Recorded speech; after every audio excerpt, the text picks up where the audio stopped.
Ikhwatal iman wal akhawat, a'azinallahu wa iyyakum jami'an. Insyaallah pada siang hari ini kita akan membaca tafsir surat Al-Qadr. Surat Al-Qadr. Suratnya pendek tapi maknanya sangat luas. Banyak sekali manfaat dan faedah yang bisa kita ambil dari surat tersebut. Allah Subhanahu wa taala berfirman mengawali surat tersebut dengan A'udzubillahi minasyaitonir rajim. Bismillahirrahmanirrahim. Inna anzalnahu fi lailatul qadr. Wa ma adraka ma lailatul qadr. Lailatul qadri khairun min alfi syahr. Tanazzalul malaikatu war ruhu fiha biizni rabbihim min kulli amr. Salamun hiya hatta matla'il fajr. Allah Subhanahu wa taala berfirman, "Inna anzalnahu fi lailatul qadr." Sesungguhnya kami telah menurunkannya pada malam Lailatul Qadar. Apa yang Allah Subhanahu wa taala turunkan? Para ulama di sini menyebutkan bahwa yang dimaksud di sini adalah Al-Qur'an. Yang dimaksud dengan kata ganti kami telah menurunkannya. Bahwa ini adalah kembali kepada Al-Qur'an. Jadi sungguh kami telah menurunkan Al-Qur'an pada malam Lailatul Qadar. Ada satu faedah dari ayat ini bahwa di sini Allah Subhanahu wa taala ketika menyebutkan zatnya, beliau menggunakan dhamir nahnu yang artinya adalah kami. Jadi Allah Subhanahu wa taala memilih menggunakan kata-kata kami, nahnu, sebagai bentuk pengagungan terhadap zatnya Allah Subhanahu wa taala. Karena makamnya di sini adalah Allah ingin menyebutkan keagungan dan kekuasaan Allah Subhanahu wa taala ketika Allah Subhanahu wa taala menurunkan Al-Qur'an pada malam Lailatul Qadar. Dan banyak ayat-ayat di dalam Al-Qur'an yang menyebutkan atau Allah Subhanahu wa taala menggunakan dhamir nahnu ketika menyebutkan zatnya Allah Subhanahu wa taala.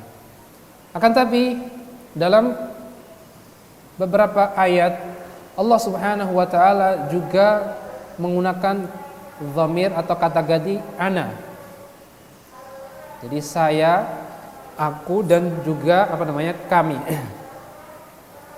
Jadi ini ada satu faedah di sini disebutkan li'annahu wahidun 'azim fa bi'tibari sifah ya'ti dhamirul 'azamah wa bi'tibari wahdaniyah ya'ti dhamiru al-wahid. Jadi Allah Subhanahu wa taala itu satu. Allahu fardun, Allahu ahad, Allah itu satu. Tapi Allah itu adalah azim.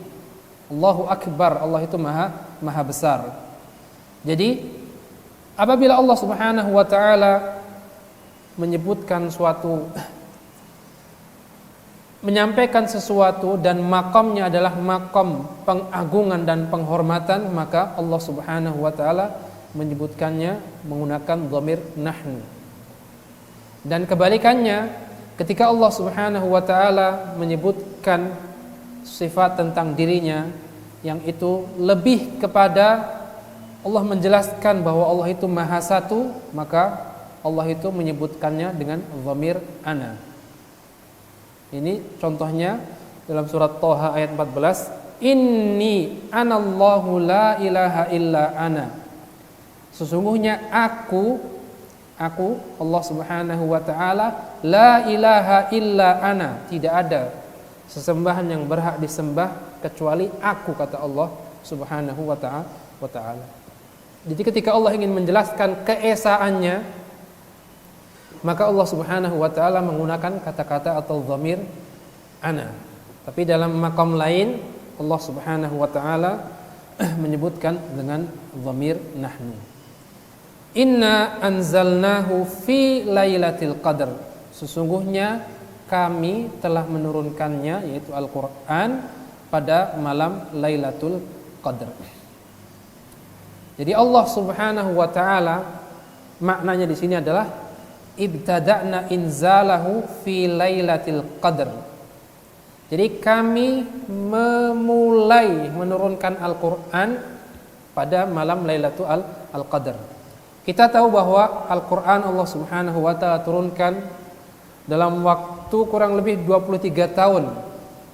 Dan Al-Qur'an turun secara bertahap, sesuai dengan situasi, kondisi, dan sesuai dengan kebutuhan umat Muhammad sallallahu alaihi wasallam. Berbeda halnya dengan umat-umat terdahulu, bahwa kitab suci mereka diturunkan langsung sekali turun.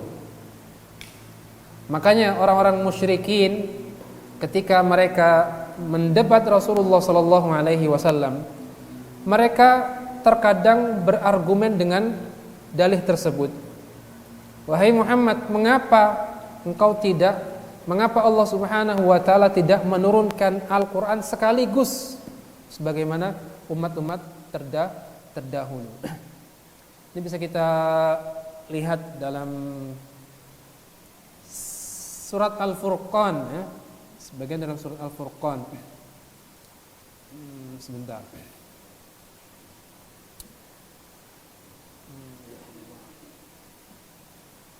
Al-Furqan.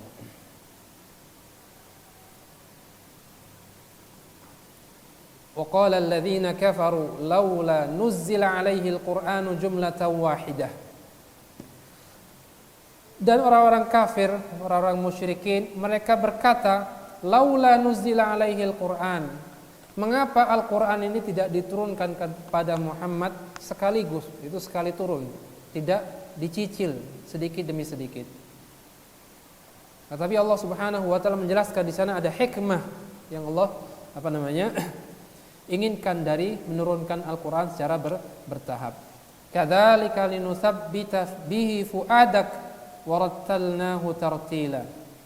Dan begitulah kami turunkan Al-Qur'an secara bertahap. Itu salah satu tujuannya adalah ingin meneguhkan Nabi Muhammad sallallahu alaihi wasallam. Ketika Nabi Muhammad sallallahu alaihi wasallam Allah utus dan Allah perintahkan Nabi Muhammad untuk berdakwah secara terang-terangan, di sana ada banyak perlawanan. Banyak perlakuan buruk yang diterima oleh Rasulullah sallallahu alaihi wasallam ketika Nabi berdakwah. Nabi pernah dikata-katain, jadi ini mungkin yang paling ringan. Pernah dilempari dengan kotoran, pernah dicekik, pernah dilempari bebatuan dan lain sebagainya. Nah, ketika Rasulullah sallallahu alaihi wasallam sedang berdakwah dan mendapati hal-hal tersebut, terkadang Allah ingin menurunkan ayat-ayat sebagai bentuk hiburan kepada Nabi Muhammad sallallahu alaihi wasallam. Itu salah satu hikmah mengapa Allah Subhanahu wa taala menurunkan Al-Qur'an secara bertahap. Nah, makanya kita tahu ada istilah sababun nuzul, sababun nuzul, yaitu ayat-ayat yang turun karena diawali oleh sebab tertentu. Baik itu berupa pertanyaan, ada seorang bertanya kepada Rasulullah sallallahu alaihi wasallam dan membutuhkan jawaban, atau itu bersifat kejadian. Misalkan seperti seorang wanita yang mengadu kepada Rasulullah sallallahu alaihi wasallam ketika suaminya melakukan zihar terhadap dia. Surat Al-Mujadilah, qad sami Allahu qaulal lati tujadiluka fi zawjiha. Allah telah mendengar perkataan wanita yang mengadu kepadamu wahai Rasulullah sallallahu alaihi wasallam tentang suaminya. Jadi makna ayat pertama ini adalah ibtada'na inzalahu fi lailatul qadar, dan kami memulai menurunkan Al-Qur'an ini pertama kali kepada Muhammad sallallahu alaihi wasallam pada malam Lailatul Qadar. Dan malam Lailatul Qadar terletak pada bulan suci Ramadan. Karena Allah sudah menyatakan dalam ayat lain, dalam surat Al-Baqarah ayat 185, Syahrul Ramadhan alladzi unzila fihi al-Qur'an. Bulan suci Ramadan yang diturunkan di dalamnya yaitu Al-Qur'an. Jadi Allah Subhanahu wa taala pertama kali menurunkan Al-Qur'an pada bulan suci Ramadan, dan lebih spesifiknya Allah menurunkan Al-Qur'an pada malam Lailatul Qadar. Jadi malam Lailatul Qadar itu ada di antara malam-malam bulan suci Ramadan. Nah, berikutnya Allah Subhanahu wa taala berfirman, Inna anzalnahu fi lailati al-qadr. Apa itu arti Lailatul Qadar? Al-Qadr dalam bahasa Arab itu salah satu artinya adalah kemuliaan. Jadi ketika kita mengatakan fulan dzu qadrin azim atau fulan dzu qadrin kabir, berarti fulan dia adalah seorang tokoh yang mulia, memiliki kedudukan, bukan orang biasa-biasa. Jadi ini makna pertama dari makna dari Lailatul Qadar. Maka kalau kita baca terjemahannya, kami telah menurunkan Al-Quran pada malam Lailatul Qadar. Apa itu malam Lailatul Qadar? Di beberapa terjemahan disebutkan bahwa itu malam kemuliaan. Malam kemuliaan. Ini yang pertama. Yang kedua, makna Al-Qadar adalah At-Taqdir. At-Taqdir, itu takdir Allah Subhanahu wa ta'ala. Kita di antara rukun keimanan kita adalah beriman kepada qada dan qadar, yaitu takdir Allah Subhanahu wa ta'ala. Mengapa malam tersebut dinamakan dengan malam Lailatul Qadar? Karena li'annahu yuqaddaru fiha ma yakunu fis sanah. Karena pada malam tersebut Allah akan mulai membagi-bagikan takdir para makhluk. Jadi ditetapkan takdir makhluk selama setahun ke depan pada malam tersebut. Apa dalilnya? Dalilnya adalah surat Ad-Dukhan ayat 3 dan 4. Inna anzalnahu fi lailatin mubarakah. Sesungguhnya kami menurunkannya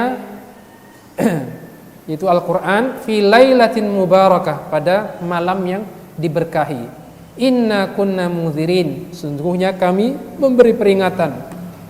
Fiha, ini poinnya di sini. Fiha yufraqu kullu amrin hakim. Fiha, pada malam tersebut, yufraqu kullu amrin hakim. Setiap perkara, setiap urusan akan dijelaskan atau dibagi-bagi. Jadi Lailatul Qadar bisa kita artikan dengan dua makna tadi. Pertama, malam yang mulia, penuh dengan kemuliaan, dan juga sekaligus pada malam tersebut adalah malam dibagikannya takdir makhluk selama 1 tahun penuh untuk kedepannya. Was-sahihu annahu syamilun lil ma'nain. Jadi dua-duanya boleh karena perbedaan maknanya tidak saling bertentangan, bertentangan. Jadi dalam Al-Qur'an ada ikhtilaf tadad. Ada perbedaan yang kadang tidak bisa kita bergabungkan. Kalau seperti ayat ini memungkinkan untuk kita gabungkan malam yang penuh dengan kemuliaan dan juga malam ditetapkannya takdir-takdir makhluk. Ada ayat-ayat yang tidak bisa kita gabungkan kedua makna tersebut. Contohnya, atau dalam bahasa usul fikih, kata-kata seperti ini disebut lafdzun mushtarak. Lafadz yang memiliki dua makna atau lebih dan tidak bisa kita satukan. Jadi mau tidak mau harus kita pilih salah satunya. Misalkan ketika Allah Subhanahu wa taala menyebutkan dalam surat Al-Baqarah, wal mutallaqatu yatarabbasna bi anfusihinna thalathata quru. Wanita yang diceraikan oleh suaminya, dia harus menjalani masa iddah 3 quru. Apa itu 3 quru? Ternyata orang Arab menggunakan istilah qur untuk istilah haid dan juga untuk istilah masa suci wanita tersebut. Jadi bisa kita artikan berarti wanita yang diceraikan oleh suaminya harus menjalani masa iddah selama 3 kali haid atau 3 kali suci. Itu kedua makna yang bertentangan. Karena ketika kita tidak bisa kita gabungkan dua-duanya. Karena antara satu waktu haid dengan masa suci ini akan berbeda jumlah harinya. Makanya harus kita pilih, tidak boleh kita menggabungkan dua-duanya atau harus kita pilih salah satunya. Tentu memilihnya harus dengan dalil. Tidak boleh dengan hanya sekedar hawa nafsu saja. Nah, berikutnya ikhwatal iman wal akhwat, a'azinallahu wa iyyakum jami'an. Allah Subhanahu wa taala berfirman, "Wa ma adraka ma lailatul qadr." Apa yang engkau ketahui wahai Muhammad tentang malam Lailatul Qadar? Ini ayat seperti yang pernah kita baca dalam surat Al-Qari'ah. Jadi ketika Allah Subhanahu wa taala ingin mengagungkan suatu urusan, suatu perkara, maka Allah Subhanahu wa taala akan mengulanginya dan memberikan pertanyaan seperti ini. Al-Qari'ah, mal Qari'ah, wa ma adraka mal Qari'ah. Bahkan Allah mengulangnya 3 kali di situ. Inna anzalnahu fi lailatul qadar, wa ma adraka ma lailatul qadar. Atau al-haqqah, mal haqqah, wa ma adraka mal haqqah. Itu supaya orang yang mendengar memberikan perhatian lebih terhadap masalah tersebut. Ini bisa kita gunakan dalam kegiatan mengajar kita. Ketika kita mengajar kepada anak-anak, ketika kita ingin menyampaikan sesuatu, kita sebutkan poinnya, hal tersebut, kemudian kita mencoba bertanya kepada mereka supaya mereka memiliki perhatian lebih. Tahukah kalian apa itu dosa-dosa besar misalkan? Mereka akan mikir, apa ya dosa-dosa besar ya? Ciri-cirinya apa ya? Dan seterusnya. Kalau kita cuma berbicara, akhwati fillah, insyaallah kita hari ini akan berbicara tentang dosa-dosa besar. Mungkin santri akan menunggu aja kira-kira mau apa yang akan dibahas. Tapi ketika kita memberikan pertanyaan kepada mereka, apa itu dosa-dosa besar? Mereka akan mulai bertanya-tanya, diskusi sesama mereka. Ada yang mengatakan seperti ini, ada yang mengatakan seperti itu, dan seterusnya. Jadi ini adalah salah satu uslub, metode, cara yang bisa kita ambil dari Al-Quran, yang bisa kita terapkan dalam kehidupan sehari-hari kita, terutama kita sebagai seorang guru. Nah, berikutnya Allah Subhanahu wa taala menjawab,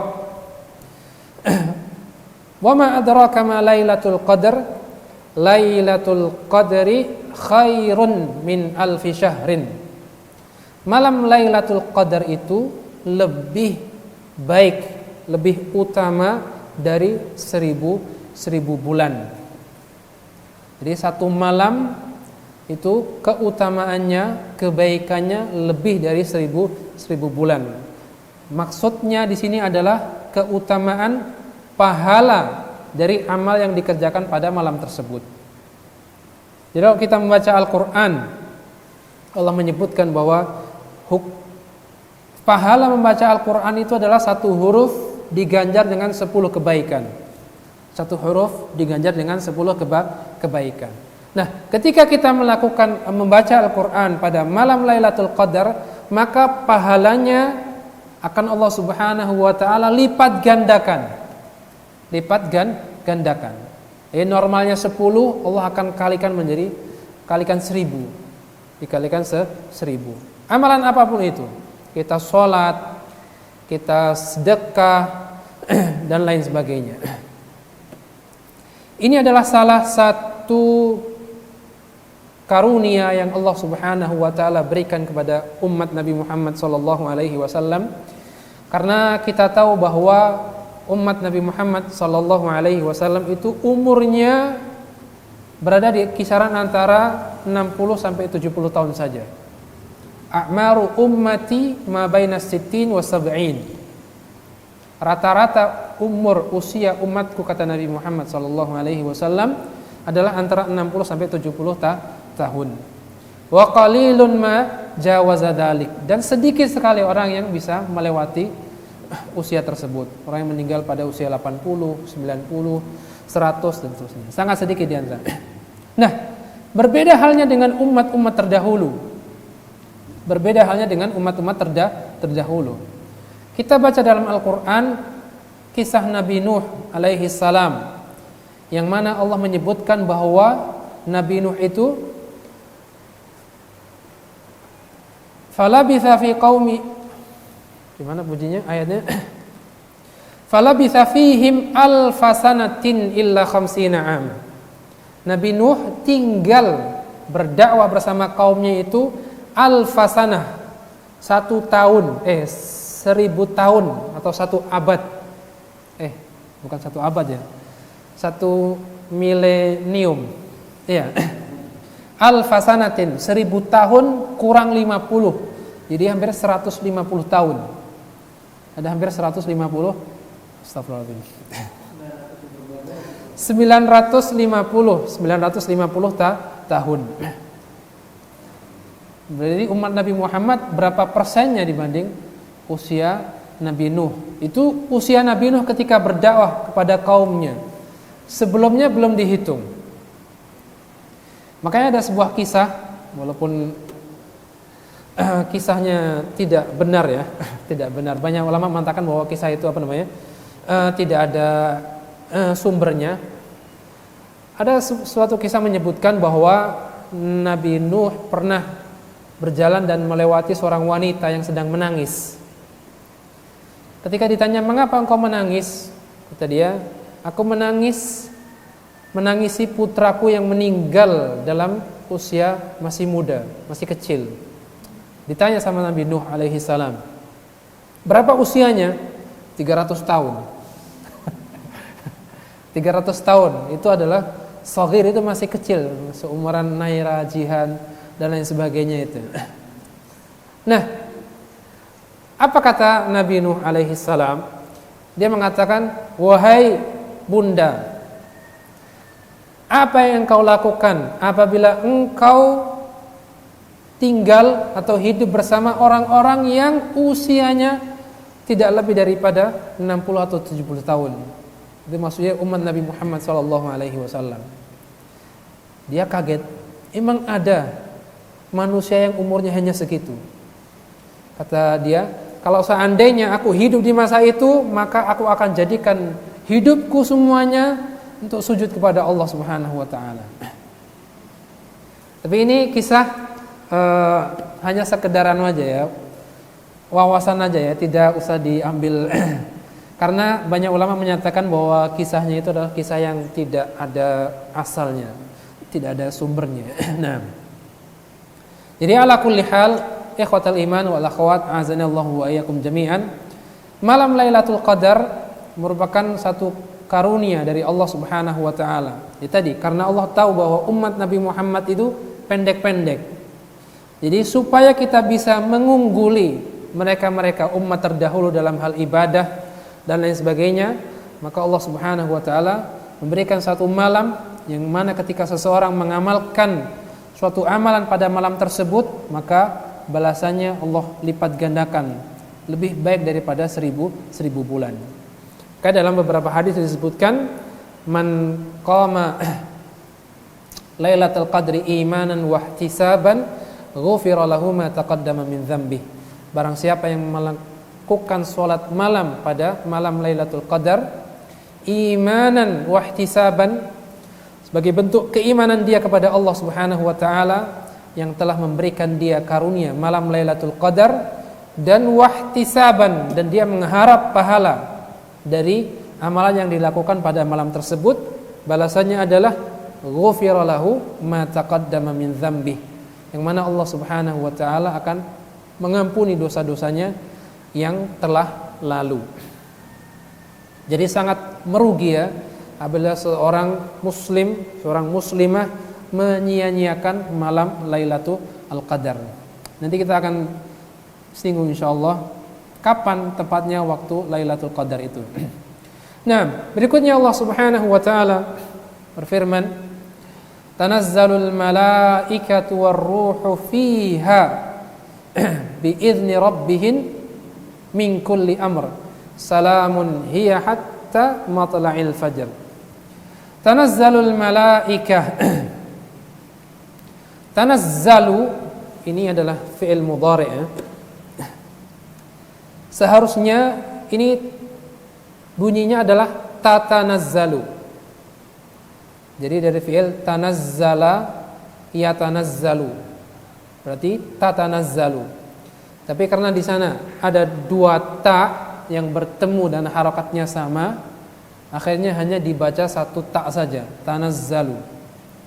Dan dalam Al-Qur'an beberapa kita dapati ayat-ayat seperti itu ya. Fi'il mudhari' ketika bertemu dua huruf yang sama maka dihilangkan sehingga dibaca hanya satu saja. Tanazzalul malaikah, tanazzala syai'an fa syai'an. Itu para malaikat akan turun pada malam hari tersebut, malam Lailatul Qadar, sedikit demi sedikit.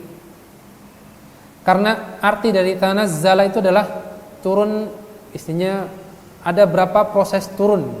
Jadi bukan hanya sekali turun. Beda dengan ketika kita mengatakan nazala. Nazala itu berarti apa namanya? Itu hanya sekali turun. Tapi di sini adalah tanazzalu atau tatanazzalu, berarti turunnya adalah sedikit demi sedikit.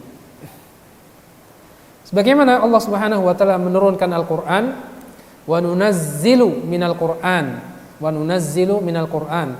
Allah menurunkan kata-kata nazzala. Berarti artinya adalah Allah menurunkan secara bertahap.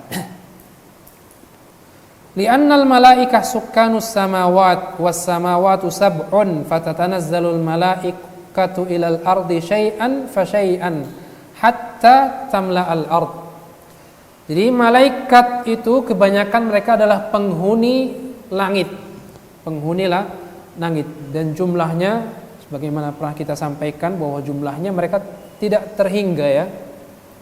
Bahkan disebutkan bahwa dalam sebuah hadis attatis sama'u anta'id. Jadi langit itu melengkung. Bagaimana? Mengapa langit itu bisa melengkung?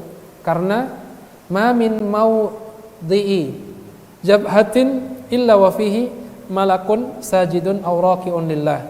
Karena tidak ada tempat satu jengkal pun melainkan di sana ada malaikat yang sedang sujud atau sedang ruku.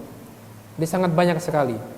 Nah, malaikat adalah penghuni langit dan mereka pada malam tersebut mereka akan bergantian turun ke bumi sampai memenuhi bumi.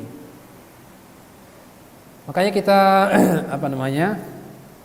kita dari beberapa sumber yang kita baca bahwa di antara ciri-ciri malam Lailatul Qadar itu adalah bahwa nanti siang harinya matahari itu tidak terlalu terik karena tadi sedang banyak malaikat yang sedang berada di atas muka bumi. Kemudian malamnya juga terasa seperti terang, bercahaya dan lain sebagainya. Dan wa nuzulul malaikati fil ardi unwanun 'alar rahmati wal khairi wal barakah. Dan turunnya malaikat ke muka bumi itu adalah tanda adanya rahmat, kebaikan dan keberkahan. Karena malaikat tidak turun melainkan di sana ada satu kemuliaan, ada satu kebaikan. Sebagaimana kita tahu bahwa para malaikat tidak memasuki tempat-tempat. Salah satunya adalah rumah-rumah yang di dalamnya ada gambar. Malaikat tidak akan memasuki rumah-rumah yang di dalamnya ada gambar makhluk hidup. gambar manusia atau gambar binatang dan lain sebagainya. Atau rumah-rumah lain yang tidak dimasuki oleh malaikat adalah rumah-rumah yang di sana ada anjing. Orang yang memelihara anjing, rumah tersebut tidak akan dimasuki oleh malaikat. Bahkan sebaliknya, orang yang memelihara anjing, maka rumahnya atau orang tersebut setiap hari pahalanya akan berkurang. Berkurang. Jadi turunnya malaikat ke muka bumi ini merupakan tanda-tanda kebaikan, tanda-tanda keberkahan, karena kebaikan dan kemuliaan pada malam Lailatul Qadar. Kemudian tanazzalul malaikatu warruh. Siapa yang dimaksud dengan ruh? Yang dimaksud dengan ruh di sini adalah Jibril alaihi salam. Yang dimaksud dengan sini ruh adalah Jibril alaihi assalam. Jadi walaupun Jibril merupakan bagian alaihi salam, bagian dari malaikat, tapi Allah menyebutkan sendiri nama malaikat Jibril sebagai bentuk penghormatan dan kemuliaan bagi malaikat Jibril. Nah, metode ini bisa kita gunakan juga kita sebagai seorang guru ketika kita ingin memuji seorang santri atau santriwati, ketika kita memuji suatu kelas misalkan. Kalau kita ingin memberikan pujian lebih kepada seseorang, 1-2 orang karena kehebatan dia, kelebihan dia dibanding teman-temannya, kita bisa dengan cara tadi. Masya Allah kelas 12 misalkan, apalagi fulan atau fulana, sebagai bentuk penghormatan dia kepada penghargaan dia kita kepadanya. Nah, tanazzalul malaikatu warruh, yaitu Jibril alaihi salam, biizni rabbihim, yaitu dengan izin dan perintah Allah Subhanahu wa ta'ala. Di sini ikhwah sekalian wal akhwat, Syekh menyebutkan bahwa izin atau perintah Allah Subhanahu wa ta'ala itu terbagi menjadi 2. Ada izin yang bersifat kauni dan ada izin yang bersifat syar'i. Atau ini iradah kauniyah dan iradah syar'iyah. Apa bedanya iradah kauniyah dan iradah syar'iyah? Iradah kauniyah adalah izin Allah Subhanahu wa ta'ala atau keinginan Allah Subhanahu wa ta'ala terhadap alam semesta ini yang Allah izinkan untuk terjadi atau berlaku terhadap alam tersebut. Jadi ketika Allah berkehendak bumi ini untuk gempa misalkan, atau matahari itu berputar terbit dari timur dan tenggelam di barat, malam siang berganti, adanya musibah, orang meninggal, bayi lahir, itu adalah iradah atau izin yang bersifat kauni, dan itu mesti terjadi. Terjadi. Adapun iradah atau izin yang bersifat syar'i itu tidak mesti terjadi. Misalkan apa? Allah memerintahkan kita untuk beribadah. Allah memerintahkan manusia untuk beriman. Apakah semua manusia beriman kepada Allah Subhanahu wa ta'ala? Apakah semua manusia beribadah, salat kepada Allah Subhanahu wa ta'ala? Tidak. Jadi iradah syar'iyah ada yang terjadi dan ada pula yang tidak terjadi. Adapun iradah kauniyah yang bersifat kaun, alam semesta ini, maka itu pasti terjadi. Perbedaan kedua, iradah syar'iyah itu semuanya dicintai oleh Allah Subhanahu wa ta'ala. Allah memerintahkan manusia untuk bertobat ketika mereka bermaksiat. Apakah semua manusia bertobat ketika bermaksiat? Tidak. Tapi taubat, ibadah, keimanan itu semuanya dicintai oleh Allah Subhanahu wa ta'ala. Adapun iradah kauniyah, ada yang dicintai oleh Allah Subhanahu wa ta'ala dan ada pula yang tidak dicintai oleh Allah Subhanahu wa ta'ala. Misalkan Allah menciptakan iblis. Allah tahu bahwa nanti iblis itu ketika hidup dia akan mengganggu umat manusia, akan mendorong manusia untuk menjadi penghuni neraka. Tapi Allah memerintahkan dan menginginkan bahwa itu harus terjadi sebagai bentuk ujian bagi umat manusia. Allah ingin menguji manakah orang-orang yang jujur dan manakah orang-orang yang tidak. Jadi ini faedah tentang izin Allah Subhanahu wa taala atau iradah syar'iyyah dan iradah kauniyah. Naam.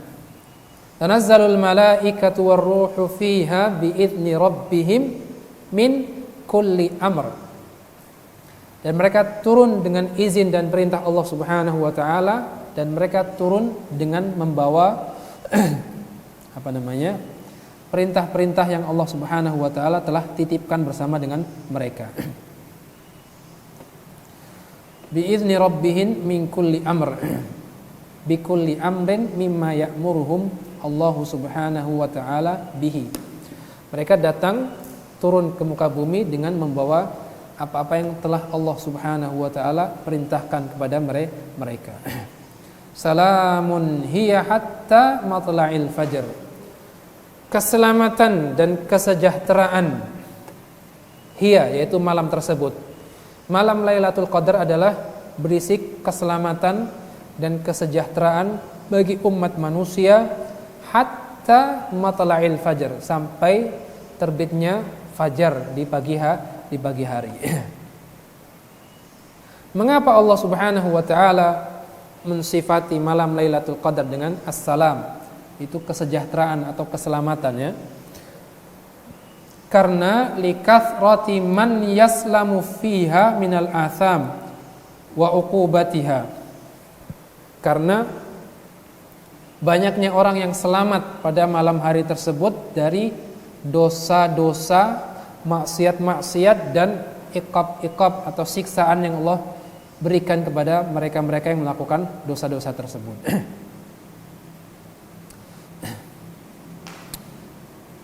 Nah, di antara dalil tadi sudah sempat disebutkan tadi, ya, man qama lailatal qadri imanan wa ihtisaban ghufira lahu ma taqaddama min dzambih.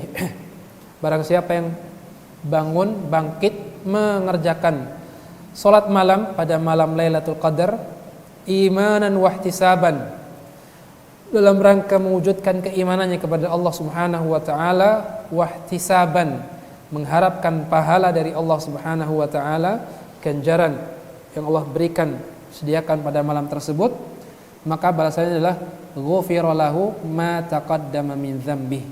Maka Allah akan ampuni dosa-dosanya selama setahun penuh yang sudah dilakukan sebelumnya sama dia. Allah akan ampuni dosa-dosa yang telah lampau. Wa maghfiratudz dzunubi la syakka annaha salamatun min wabaiha wa uqubatiha. Dan pengampunan dosa itu adalah bentuk keselamatan seseorang dari keburukan dan siksaan dosa-dosa yang dia lakukan. Nah, jadi salamun hiya hatta matla'il fajar, itu sampai terbitnya fajar, itu sebelum sholat subuh. Nah, kemudian ini yang terakhir, tanbih, itu tentang tadi masalah malam Lailatul Qadar. Malam Lailatul Qadar tepatnya berada di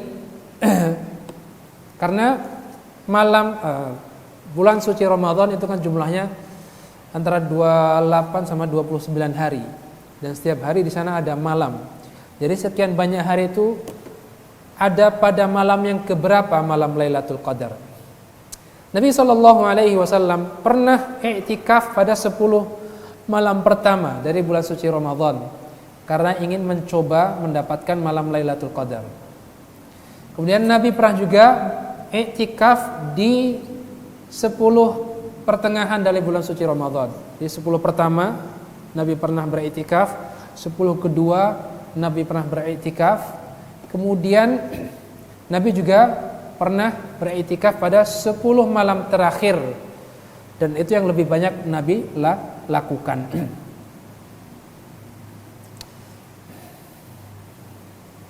Ada sebuah riwayat menyebutkan bahwa malam Lailatul Qadar itu ada pada malam yang ke-21, Lailata Ihda wa Ishrin.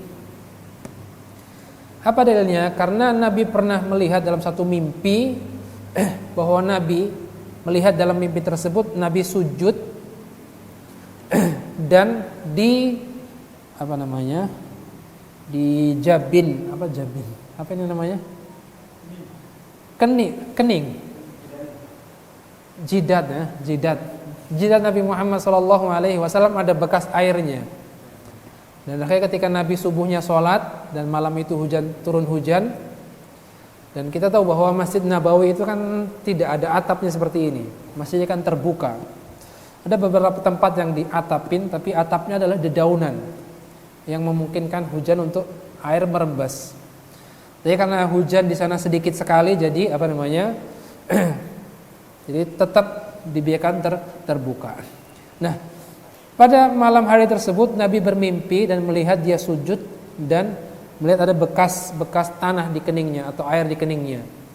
Makanya ketika besok subuhnya Nabi sholat subuh dan ternyata benar.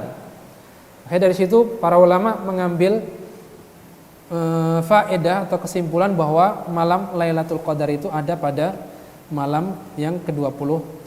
Ini pendapat pertama. Akan tapi Nabi SAW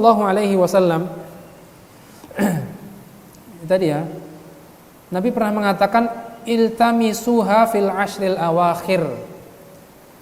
Carilah malam Lailatul Qadar pada 10 hari terakhir. Jadi tadi di awal-awal Nabi pernah iktikaf 10 hari pertama, 10 hari kedua, kemudian yang terakhir ternyata lebih menguatkan bahwa malam Lailatul Qadar itu ada pada malam 10 hari terakhir. Kemudian dikuatkan lagi dengan riwayat lain yang menyebutkan fil witri minal ashril awakhir, pada malam-malam yang ganjil. Itu malam 21, malam 23, 25, 27 dan 29. Namun pernah suatu saat Rasulullah SAW, para sahabat mereka secara tidak sengaja mereka bermimpi dan atau melihat bahwa malam Lailatul Qadar itu ada pada malam ke-27. Pada malam ke-27. Sebentar, afwan. Ini lebih disempitkan lagi ya, bukan 27 tapi ara ru'yakum qad tawata'at fis sab'il awakhir faman kana mutaharriha falyataharraha fis sab'il awakhir. Apa kata Nabi? Jadi para sahabat beberapa orang bermimpi melihat bahwa malam itu adalah malam Lailatul Qadar. Kemudian mereka ketika esokan paginya pada bercerita kepada Rasulullah. Kemudian karena yang bermimpi tidak hanya satu orang, maka Nabi mengatakan ara ru'yakum qad tawata'at. Aku melihat mimpi kalian saling menguatkan satu sama lain. Kapan? Pada fis sab'il awakhir, pada 7 hari terakhir. Jadi lebih disempitkan lagi. Jadi 10 hari terakhir sekarang disempitkan lagi menjadi 7 hari terakhir. Jadi malam 23, 25, 27, 29. Faman kana mutaharriyaha falyataharraha fis sab'il awakhir. Siapa yang ingin mendapatkan malam Lailatul Qadar, hendaklah dia mencarinya pada 7 malam terakhir dari bulan suci Ramadan. Nah, tapi di sini beliau bisa sedikit sedikit menekankannya. Bukan menguatkan, bukan memastikan, tapi beliau berharap walakin arjaha lailata sab'in wa ishrin. Tapi yang lebih kita harapkan, kata beliau, adalah malam ke-27. Ala kulli hal, ikhwatal iman wal akhwat, a'azanillahu wa iyyakum jami'an. Allah Subhanahu wa taala sengaja tidak menyebutkan secara pasti. Kita tahu Dalil-dalil menyebutkan bahwa 10 malam terakhir, kemudian disempitkan lagi dengan malam-malam terakhir yang ganjil, 10 hari terakhir, kemudian ditambahkan lagi, disempitkan lagi dengan 7 hari terakhir. Ada satu faedah atau dua faedah yang di sini disebutkan mengapa Allah Subhanahu wa taala sengaja menyembunyikan malam Lailatul Qadar itu. Tidak dijelaskan secara jelas bahwa itu pada malam keberapa. Yang pertama adalah Allah ingin mengetahui, sebagai bentuk ujian. Allah ingin mengetahui siapa orang-orang yang benar-benar jujur, ingin mendapatkan pahala dan keutamaan.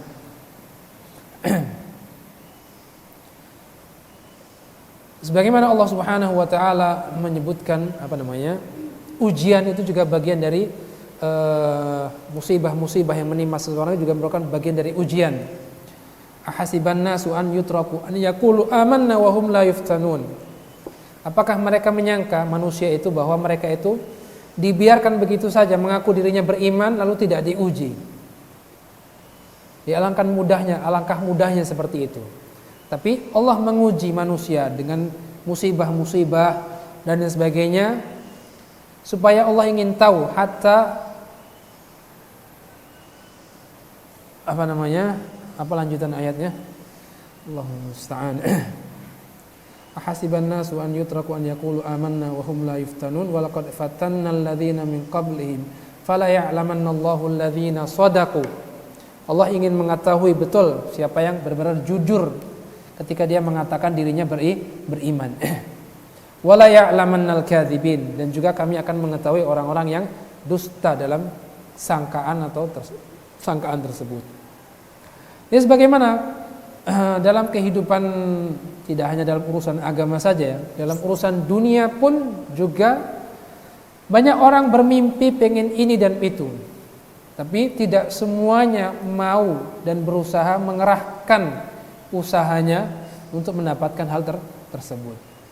Kayak dalam pepatah bahasa Indonesia diungkapkan berakit-rakit ke hulu, berenang-renang ke tepian, bersakit-sakit dahulu, bersenang-senang kemudian. Jadi harus ada pengorbanan, harus ada rasa sakit, harus ada perjuangan. Kita belajar menuntut ilmu juga butuh perjuangan, butuh pengorbanan.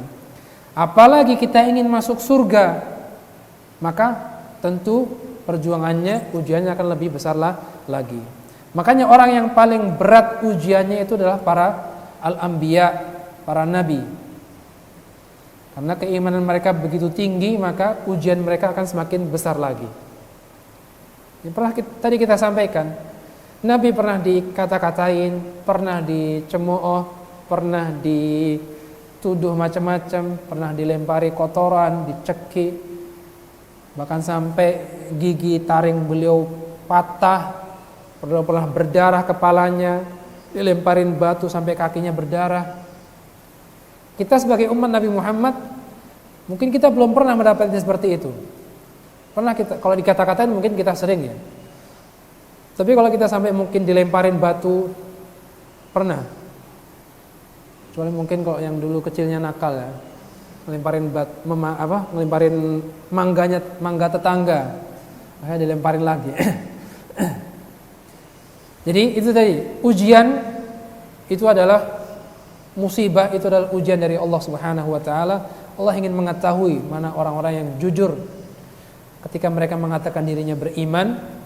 Begitu pula malam Lailatul Qadar, Allah Subhanahu wa taala menyembunyikannya supaya Allah ingin tahu mana orang yang benar-benar ingin mendapatkan pahala, ingin beribadah kepada Allah Subhanahu wa taala, dibanding orang-orang yang bermalas-malasan. Kemudian faedah yang kedua adalah kathratu thawabul muslimina bi kathratil a'mal. Jadi banyaknya pahala seorang muslim itu adalah dengan banyaknya amalan. Jadi makanya ketika seorang muslim berusaha ingin memanfaatkan malam Lailatul Qadar dengan banyak beramal, jadi dia banyak beramal tidak hanya pada malam-malam tertentu, tapi mungkin 10 malam terakhir dia banyak melakukan amalan karena berharap setiap malam adalah malam Lailatul Qadar. Sehingga ketika banyak amalannya semakin banyak, maka pahala yang dia terima akan juga semakin banyak.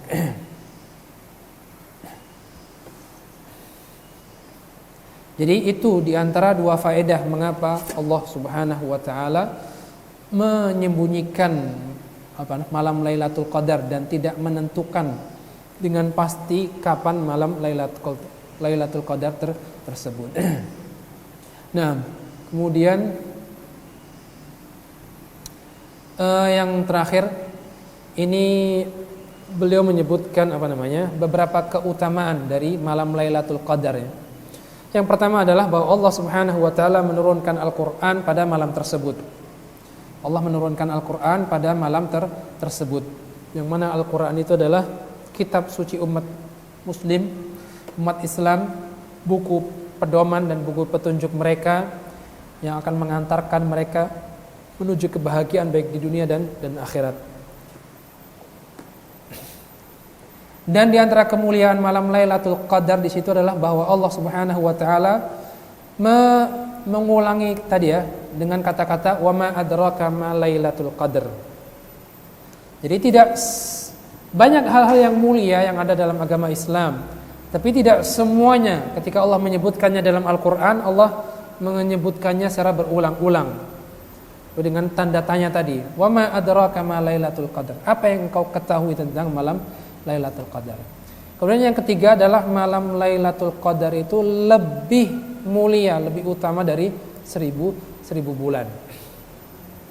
Jadi orang beramal pada satu malam tersebut, maka seakan-akan pahalanya seperti dia beribadah selama 1000 bulan. Kalau dikalikan hampir berapa? 83 atau 4 tahun ya. Masya Allah, ini suatu kemuliaan sangat besar dari Allah Subhanahu wa taala.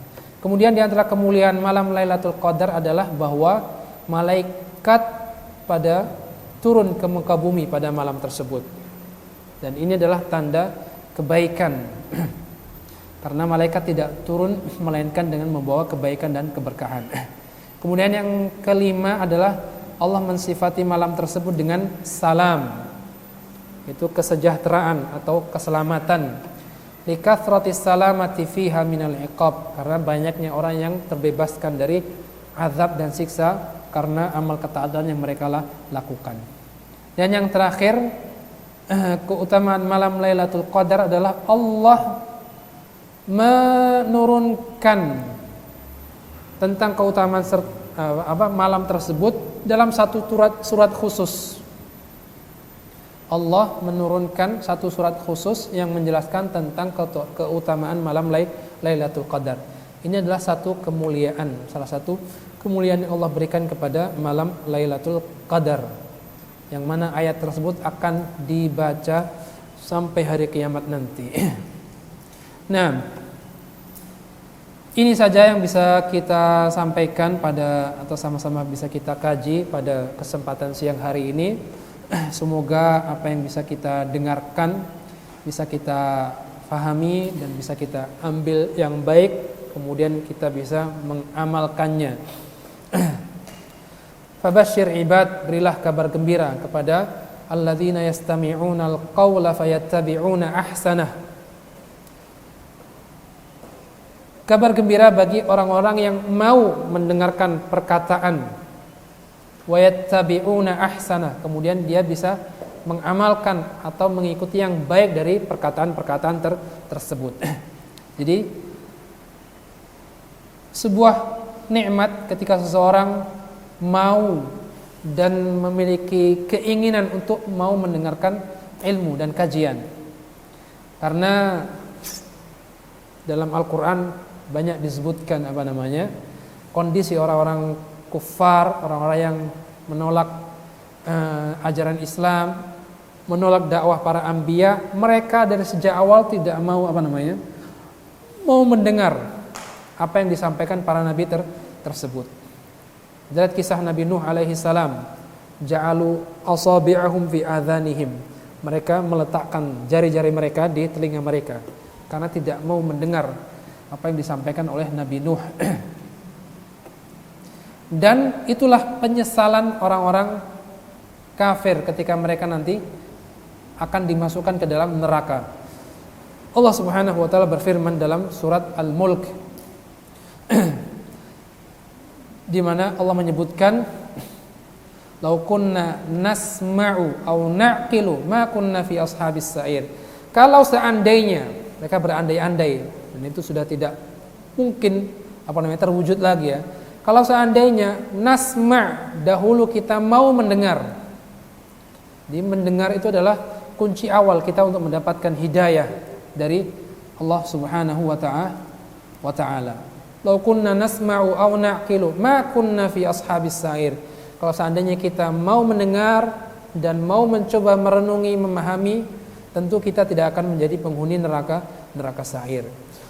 Jadi sekali lagi, semoga apa yang kita sampaikan bisa kita sama-sama fahami dan bisa kita amalkan, implementasikan dalam kehidupan sehari-hari kita. Sehingga kita termasuk umat Nabi Muhammad yang menjadikan Al-Quran sebagai imam, sebagai pedoman kita, petunjuk kita. Bukan mereka-mereka yang melakukan hajar terhadap Al-Quran, menjauhi Al-Quran. Nah, ada yang mau ditanyakan sebelum kita tutup?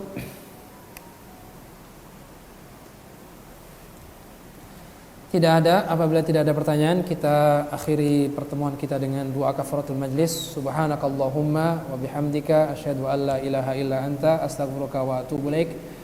Kurang lebihnya mohon maaf. Terima kasih atas perhatian semuanya. Wa akhiru da'wana alhamdulillahi rabbil alamin. Assalamualaikum warahmatullahi wabarakatuh.